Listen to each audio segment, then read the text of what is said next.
Hello everyone, सो आज हम करेंगे क्लास 9 के फिजिक्स का chapter number 3 which is gravitation. Right, तो आज हम क्या पढ़ेंगे कि ग्रेविटेशन क्या होता है और किस तरीके से every object in the universe attract every other object. Clear? Now gravitation देखो, सिंपली हमने इसे प्रीवियस चैप्टर में क्या पढ़ा है कि अगर कोई भी बॉडी मोशन में है तो इसका मतलब उसमें फोर्स अप्लाई हुआ है। राइट, अगर फोर्स अप्लाई नहीं होगा इसका मतलब मोशन में भी बॉडी नहीं आएगी। क्लियर? अब क्या होता है, अगर आप एक पीस ऑफ स्टोन को पकड़ो और एक सम हाइट से उसको क्या करो, ड्रॉप करो, गिराओगे, तो क्या होता है, वो नीचे को आने लग जाता है, अपने आप वो क्या करते हैं, नीचे को आता है। तो मोशन हो रहा है, लेकिन यहाँ पे फोर्स कौन सा अप्लाई हुआ है? आपने कभी सोचा है कि कौन सा फोर्स अप्लाई हुआ है? तो वहां पर पे कौन सा फोर्स अप्लाई होता है? Gravitation, gravity. क्लियर? राइट, तो कौन सा फोर्स अप्लाई होता है? Gravitation. Clear? Now a stone dropped from a height towards the earth because it exerts a force which is called gravity on the stone that makes it down. उसको down क्यों करती है? अगर इसे pen है, right, अगर मैं इसको क्या करूँगी, ड्रॉप करूँगी, तो ये नीचे क्यों जाएगी, ये हवा में क्यों नहीं तैरेगी? बिकॉज इसमें भी क्या लग रहा है, एक फोर्स लग रहा है जिसे हम क्या बोलेंगे, ग्रेविटी बोलेंगे। नाउ अब इसमें कंफ्यूजन रहता है, जैसे हम ग्रेविटी बोले या हम इसे ग्रेविटेशन बोले, क्योंकि चैप्टर का नाम है ग्रेविटेशन और मैंने यहाँ पे लिख रखा है ग्रेविटी। तो ग्रेविटेशन और ग्रेविटी के बीच में होता है एक छोटा सा डिफरेंस। होता तो दोनों फोर्स है, लेकिन ग्रेविटेशन क्या होता है, किसी भी दो ऑब्जेक्ट के बीच में लग सकता है, मेरे और आपके बीच में, या मेरे और इस पेन के बीच में, या मेरी इस बुक के बीच में, हम सब के बीच में क्या लगेगा, ग्रेविटेशन लगेगा। लेकिन ग्रेविटी सिर्फ अर्थ और किसी एक ऑब्जेक्ट के बीच में लगेगी, मेरे अर्थ के बीच में या आपके और अर्थ के बीच में। क्लियर? उसे हम क्या कहेंगे, ग्रेविटी कहेंगे। क्लियर? अब हमने ये बचपन में स्टोरी सुनी होती है कि आइजैक न्यूटन जब क्या थे, पेड़ के नीचे बैठे हुए थे, एक एप्पल ट्री के नीचे बैठे हुए थे, तो सडनली क्या हुआ, एक एप्पल गिरा। क्लियर? एक एप्पल फॉल हुआ, जिससे उन्हें क्या पता लगा कि जो एप्पल गिरा है, राइट, तो वो ज़मीन में ही क्यों गिरा है, वो हवा में क्यों नहीं तैरा, या फिर वो उड़ा क्यों नहीं, राइट। तो उन्होंने सोचा कि हाँ, इसमें क्या है, उस एप्पल के बीच में और अर्थ के बीच में एक फोर्स ऑफ अट्रैक्शन लगा है, जिसे हम क्या बोलेंगे, ग्रेविटी। क्लियर? यहाँ पे एग्जाम्पल है, देखो, Isaac Newton said that an apple falls down from a tree because the earth exert the force of attraction on it.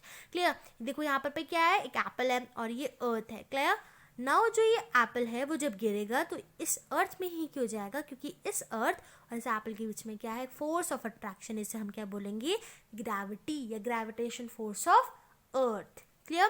तो यहाँ पे एप्पल और अर्थ के बीच में क्या लग रहा है, फोर्स लग रहा है, अट्रैक्शन फोर्स लग रहा है, तो हम इसे क्या बोलेंगे, ग्रेविटी बोलेंगे। देखो यहाँ पर पे ये एप्पल है ना, तो इस एप्पल और इस एप्पल के बीच में भी क्या लग रहा होगा, फोर्स लग रहा होगा, ग्रेविटेशनल फोर्स लग रहा होगा, जिससे वो एक दूसरे को अट्रैक्ट कर रहे होंगे। लेकिन क्या ये अट्रैक्ट हो रहे हैं? नहीं हो रहे हैं। क्यों नहीं हो रहा है, वो भी हम क्या करेंगे, आगे डिस्कस करेंगे। क्लियर? वैसे ही क्या होती है, बारिश पड़ती है, जब बारिश पड़ती है तो क्या होता है, बूंदें गिरती हैं, राइट। ज़मीन पे ही क्यों गिरती हैं बूंदें? क्योंकि उन बूंदों को या रेन ड्रॉप्स को अर्थ क्या करती है, अट्रैक्ट करती है। क्लियर? उनके बीच में भी क्या होता है, अर्थ के बीच में और इन रेन ड्रॉप्स के बीच में कौन सा फोर्स होता है, gravity, right, gravitational force of earth. Similarly देखो यहाँ पर पे क्या है, जब हम कहते हैं ना कि जब झरना बहता है, क्लियर, या फिर जब रिवर फ्लो करती है, तो उसमें भी क्या होता है, रिवर डाउनवर्ड ही क्यों फ्लो करती है, क्योंकि अर्थ अट्रैक्शन कर रहा है, which is force of attraction, that is called gravity. Clear? तो यहाँ पे हमें समझ में आ गया है कि ग्रेविटी किस तरीके से क्या होती है, लगती है। क्लियर? नाउ हम क्या समझेंगे कि किस तरीके से हर एक ऑब्जेक्ट इस यूनिवर्स में एक दूसरे को क्या कर रहा है, अट्रैक्ट कर रहा है। So, every object in the universe attracts every other object, right? तो न्यूटन के हिसाब से क्या है, हर एक ऑब्जेक्ट एक दूसरे को अट्रैक्ट करता है, एक दूसरे को क्या करता है, अट्रैक्ट करता है। जैसे यहाँ पर भी क्या है, एक ऑब्जेक्ट है, एक स्टोन है, और यहाँ पर भी एक और स्टोन है, तो ये भी क्या करेंगे, एक दूसरे को अट्रैक्ट करेंगे। लेकिन क्या इनका फोर्स ऑफ अट्रैक्शन इतना ज़्यादा होगा कि एक दूसरे से अट्रैक्ट हो जाएंगे? नहीं, राइट, नहीं। क्यों? क्योंकि ये क्या है, बहुत ज़्यादा छोटे हैं, इनका मास बहुत क्या है, कम है।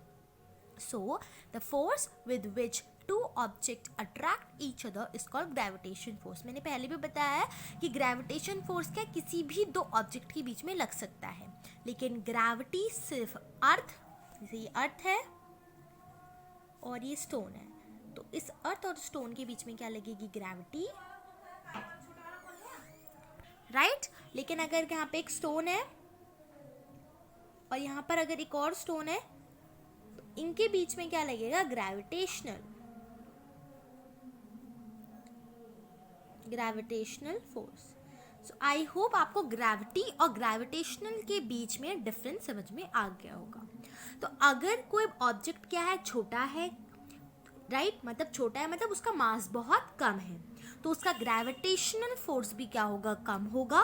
लेकिन अगर उसका मास ज़्यादा है तो उसका ग्रेविटेशनल फोर्स भी ज़्यादा होगा। तो मास अगर ज़्यादा होगा तो ग्रेविटेशनल फोर्स, GF लिख दिया मैंने, ग्रेविटेशनल फोर्स भी क्या होगा, ज़्यादा होगा। और अगर मास कम है तो ग्रेविटेशनल फोर्स भी क्या होगा, कम होगा। क्लियर। सो ये क्या है, सिंपल सी चीज़ है। न्यूटन ने कहा था जो छोटा ऑब्जेक्ट होगा वो क्या लगाएगा, कम ग्रेविटेशनल फोर्स लगाएगा, और जो बड़ा ऑब्जेक्ट होगा जिसका मास ज़्यादा होगा वो क्या करेगा, ज़्यादा ग्रेविटेशनल फोर्स को एक्सर्ट करेगा। क्लियर। तो अब हम क्या करेंगे, अपनी नेक्स्ट वीडियो में यूनिवर्सल लॉ ऑफ ग्रेविटेशन को पढ़ेंगे, जो इसी से क्या है, कनेक्टेड है।